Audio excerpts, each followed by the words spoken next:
नमस्कार दोस्तों, बहुत बहुत स्वागत है मोतिहारी स्टडी पॉइंट में। इस वीडियो में हम लोग देखेंगे इंटर बोर्ड परीक्षा 2024 के लिए जो हिंदी का वीडियो लेकर आए हैं।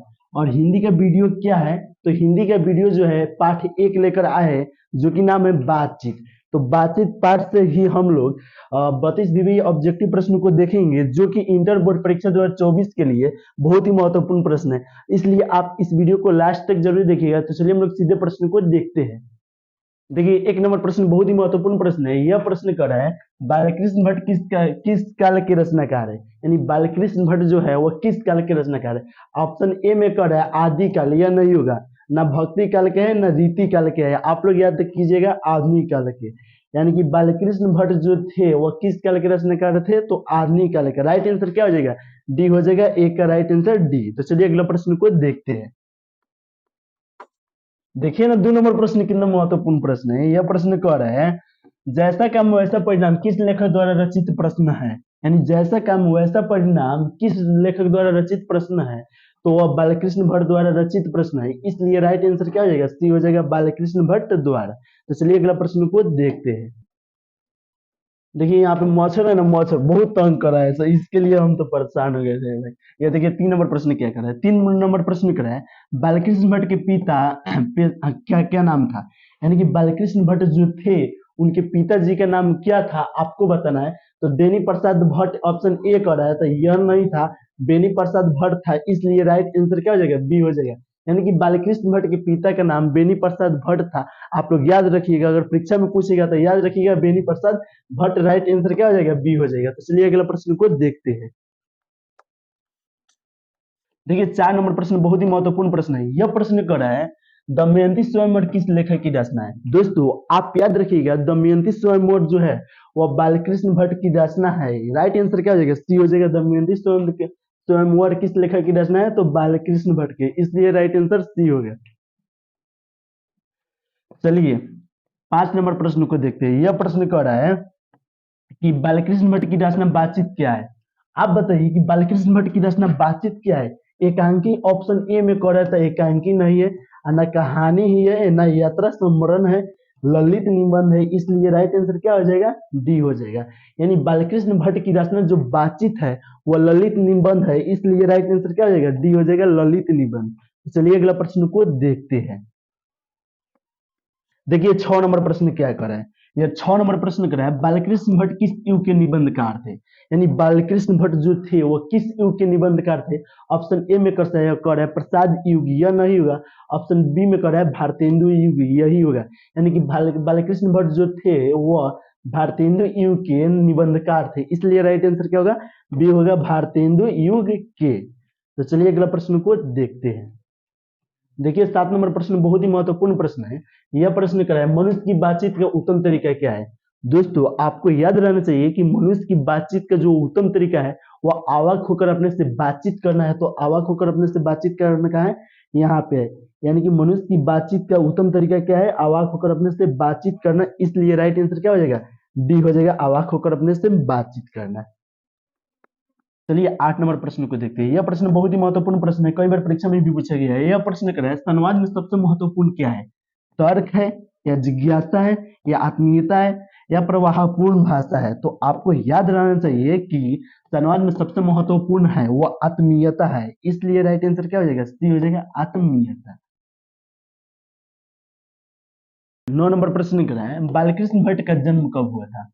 ये तो बहुत बार प्रश्न पूछा गया है कि बालकृष्ण भट्ट का जन्म कब हुआ था। तो 23 जून 1884 ऑप्शन ए दे रहा था, यह नहीं होगा। 23 जून 1844 यही होगा। यानी कि बालकृष्ण भट्ट का जन्म जो था वह 23 जून 1844 को है। इसलिए राइट आंसर क्या हो जाएगा, बी हो जाएगा। तो चलिए अगला प्रश्न को देखते हैं। देखिए 10 नंबर प्रश्न बहुत ही महत्वपूर्ण प्रश्न है। यह प्रश्न कर रहा है संयुक्त स्वयंवर रचना है, यानी कि संयुक्त स्वयंवर जो रचना है वह किनका है। तो ऑप्शन ए कर रहा है बालकृष्ण भट्ट, इन्हीं का ना है, इन्हीं का ना है, ये याद रखिएगा। अब चैप्टर 1 में दिया है, लेकिन इनका बालकृष्ण भट्ट का नहीं है संयुक्त स्वयंवर, वो श्रीनिवास दास जी का है। इसलिए राइट आंसर क्या हो जाएगा, सी हो जाएगा, श्रीनिवास दास जी का। यानी कि बस संयुक्त स्वयंवर किनकी रचना है, तो श्रीनिवास दास जी का। आप लोग याद रखिएगा, बालकृष्ण भट्ट की स्कोर नहीं मार दीजिएगा। चलिए अगला प्रश्न को देखते हैं। देखिए 11 नंबर प्रश्न कर रहा है बातचीत शीर्षक निबंध के अनुसार रस का समुद्र किनकी बातचीत में उमड़ा चला जाता है, कि बातचीत जिसे निबंध के अनुसार रस का समुद्र किनकी बातचीत में उमड़ा चला जाता है, तो दो हम सहेलियों की बातचीत में उमड़ा चला जाता है, इसलिए राइट आंसर क्या हो जाएगा, ए होगा, दो हम सहेलियों की बातचीत में। चलिए देखिए 12 नंबर प्रश्न कर रहे हैं, यह प्रश्न कर रहा है वाद विवश अनुवाद क्या है, यानी कि वाद विवश अनुवाद जो है क्या है, तो आलोचनात्मक निबंध की पुस्तक यही है, यानी कि 12 का राइट आंसर क्या हो जाएगा, ए होगा, आलोचनात्मक निबंध की पुस्तक। यह प्रश्न कर रहा है बालकृष्ण भट्ट ने कौन सा मानसिक पत्र निकाला था, तो दोस्तों आपको मालूम होना चाहिए कि बालकृष्ण भट्ट ने हिंदी प्रदीप मानसिक पत्र निकाला था, इसलिए राइट आंसर क्या हो जाएगा, सी हो जाएगा, हिंदी प्रदीप मानसिक पत्र।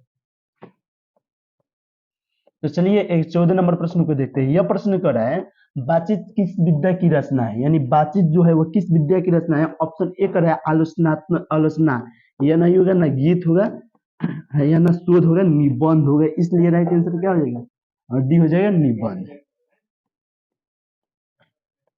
चलिए 15 नंबर प्रश्न को अब हम लोग देखते हैं, यह प्रश्न कर रहे हैं रविशन कुर्सो ने 16 वर्ष के उपरांत किसके मुख से एक बात सुनी थी, यानी कि रविशन जो कुर्सो थे वो 16 वर्ष के उपरांत किसके मुख से बात सुने थे, तो फ्राइडे के रूप मुख से एक बात सुने थे, इसलिए राइट आंसर क्या हो जाएगा, ए होगा।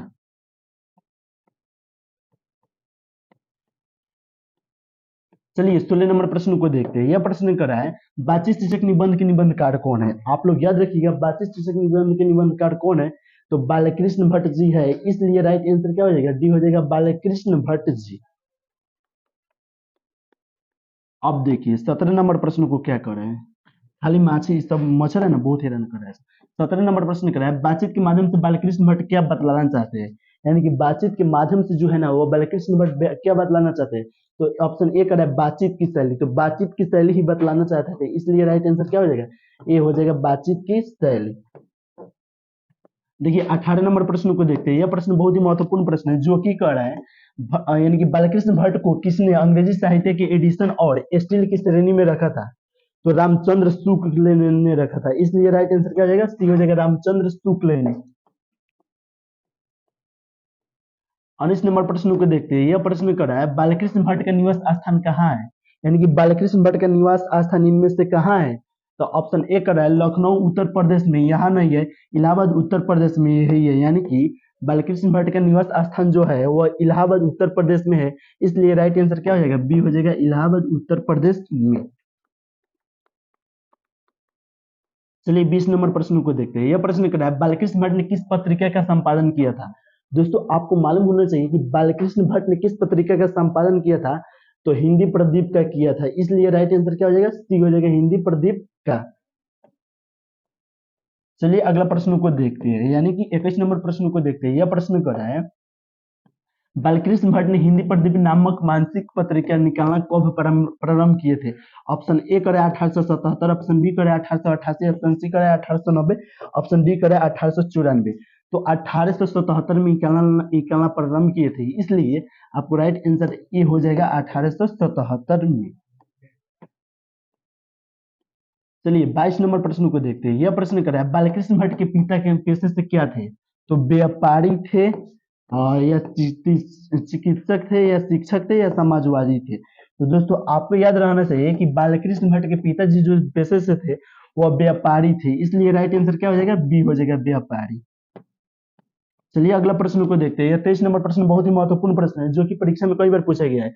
यह प्रश्न कर रहा है कौन सा उपन्यास जो है वह बालकृष्ण भट्ट द्वारा रचित है, यानी कि हम लोग को बताना है इनमें कौन ऐसा उपन्यास है जो बालकृष्ण भट्ट द्वारा रचित है, तो आपको याद रहना चाहिए 100 अजन एक सुजन जो है ना वह बालकृष्ण भट्ट द्वारा रचित है, इसलिए राइट आंसर क्या हो जाएगा, सी हो जाएगा, 100 अजन एक सुजन। चलिए 24 नंबर प्रश्न को देखते हैं, यह प्रश्न कर रहा है नाटक के परिणाम में होने वाला मंगल पाठ को क्या कहा जाता है, यानी कि नाटक के परिणाम में होने वाले मंगल पाठ को क्या कहा जाता है इनमें से, तो नांदी पाठ कहा जाता है, इसलिए राइट आंसर क्या हो जाएगा, बी हो जाएगा, नांदी पाठ। चलिए 25 नंबर प्रश्न को देखते हैं, बहुत ही कम नंबर प्रश्न बचा है। यह प्रश्न कर रहा है रविशन कुर्सो को कब तक मनुष्य का मुख देखने को नहीं मिला था। ऑप्शन ए कर रहा है 10 वर्ष तक, ऑप्शन बी कर रहा है 12 वर्ष तक, ऑप्शन सी कर रहा है 16 वर्ष तक, ऑप्शन डी कर रहा है 18 वर्ष तक। तो 16 वर्ष तक रविशन कुर्सो को मनुष्य का मुख देखने को नहीं मिला था, इसलिए राइट आंसर क्या हो जाएगा, तो सी हो जाएगा 16 वर्ष तक। चलिए 26 नंबर प्रश्न को देखते हैं। यह प्रश्न कर रहा है, बोलने से ही मनुष्य के रूप का साक्षात्कार होता है। बोलने से ही मनुष्य के रूप का साक्षात्कार होता है, यह किसने कहा? दोस्तों आपसे प्रश्न पूछा गया है कि बोलने से ही मनुष्य का रूप का साक्षात्कार होता है, यह किसने कहा? तो बेन जॉनसन ने कहे थे, इसलिए राइट आंसर क्या हो जाएगा? बी हो जाएगा, बेन जॉनसन ने। चलिए देखिए 27 नंबर प्रश्न को देखते हैं। यह प्रश्न कर रहा है, असल बातचीत सिर्फ दो व्यक्ति में हो सकती है, यह किसका मत है? यानी कि असल बातचीत सिर्फ दो व्यक्ति में ही हो सकती है, यह किसका मत है? एडिसन का, या बेन जॉनसन का, या मिल्टन का, या स्पेंसर का? तो आप याद रखिएगा, एडिसन का मत है कि असल बातचीत सिर्फ दो व्यक्ति में ही हो सकती है, इसलिए राइट आंसर क्या हो जाएगा? ए हो जाएगा। चलिए 28 नंबर प्रश्न को देखते हैं। यह प्रश्न कर रहा है, एडिसन के अनुसार असल बातचीत किन लोगों के बीच हो सकती है? इसी प्रश्नों को घुमा के पूछ रहा है। यह कर रहा है कि एडिसन के अनुसार असल बातचीत कितने लोगों के बीच हो सकती है? तो ऑप्शन ए कह रहा है 2 आदमी के, 3 आदमी के, 4 आदमी के, 5 आदमी के। तो आपको मालूम होना चाहिए कि 2 आदमी को हो गया, यानी कि एडिसन के अनुसार असल बातचीत सिर्फ 2 व्यक्ति के बीच हो सकती है, इसलिए राइट आंसर ए होगा। चलिए 29 नंबर प्रश्न को देखते हैं। यह प्रश्न कर रहा है, देखिए हैरान कर रहा है, हैरान। यह प्रश्न कर रहा है, बातचीत से मन किस प्रकार का हो जाता है? दोस्तों हम लोग किसी से बातचीत कर लेते हैं तो मन किस प्रकार का हो जाता है? हल्का और स्वच्छ हो जाता है। तो हल्का और स्वच्छ इसमें कहाँ है? हेदा है। हल्का और स्वच्छ क्या है? तो सी हो जाएगा। यानी कि बातचीत से मन किस प्रकार का हो जाता है? तो हल्का और स्वच्छ, इसलिए राइट आंसर क्या हो जाएगा? सी हो जाएगा, हल्का और स्वच्छ। चलिए 30 नंबर प्रश्न को देखते हैं। यह प्रश्न बहुत ही महत्वपूर्ण प्रश्न है, जो कह रहा है, किसके ना होने से सृष्टि गूंगी प्रतीत होती है? दोस्तों किसके ना होने से सृष्टि गूंगी प्रतीत होती है? तो वाक शक्ति के ना होने से सृष्टि गूंगी प्रतीत होती है, इसलिए राइट आंसर क्या हो जाएगा? बी हो जाएगा, वाक शक्ति के। चलिए 31 नंबर प्रश्न को देखते हैं। यह प्रश्न कर रहा है, आर्ट ऑफ कन्वर्सेशन कहाँ लोग के लोगों में सर्वाधिक प्रचलित है? यानी आर्ट ऑफ कन्वर्सेशन है ना, वह कहाँ के लोगों में सर्वाधिक प्रचलित है? तो यूरोप के। यूरोप कहाँ दे रहा है? यहाँ पे सी पे दे रहा है, यानी कि यूरोप के। आर्ट ऑफ कन्वर्सेशन कहाँ के लोगों में सर्वाधिक प्रचलित है? तो यूरोप के। आप लोग याद रखिएगा। तो चलिए अगला प्रश्न को देखते हैं। 32 नंबर पर प्रश्न लास्ट ही प्रश्न है, जो कि कह रहा है, बातचीत शीर्षक निबंध के अनुसार कुछ मवाद या धुआं जमा रहता है, वह भाप बनकर कैसे निकल पड़ता है? तो बातचीत के जरिए। आप लोग याद रखिएगा, इसलिए राइट आंसर क्या हो जाएगा? सी हो जाएगा, बातचीत के जरिए। दोस्तों अगर वीडियो आपको अच्छा लगा होगा तो लाइक कमेंट शेयर जरूर कीजिए, और व्हाट्सएप ग्रुप में नहीं जुड़े हैं तो व्हाट्सएप ग्रुप में जुड़ जाइए। 73 685 601 पर आप मैसेज कीजिए, आपको व्हाट्सएप ग्रुप में जोड़ देंगे, जिससे आपको पीडीएफ बिल्कुल फ्री में मिलते रहेगा, और बोर्ड के एग्जाम की तैयारी होते रहेगा, तो उस सब का वीडियो भी जाता है। चलिए दोस्तों फिर मिलते हैं नेक्स्ट वीडियो में, नेक्स्ट चैप्टर के साथ में।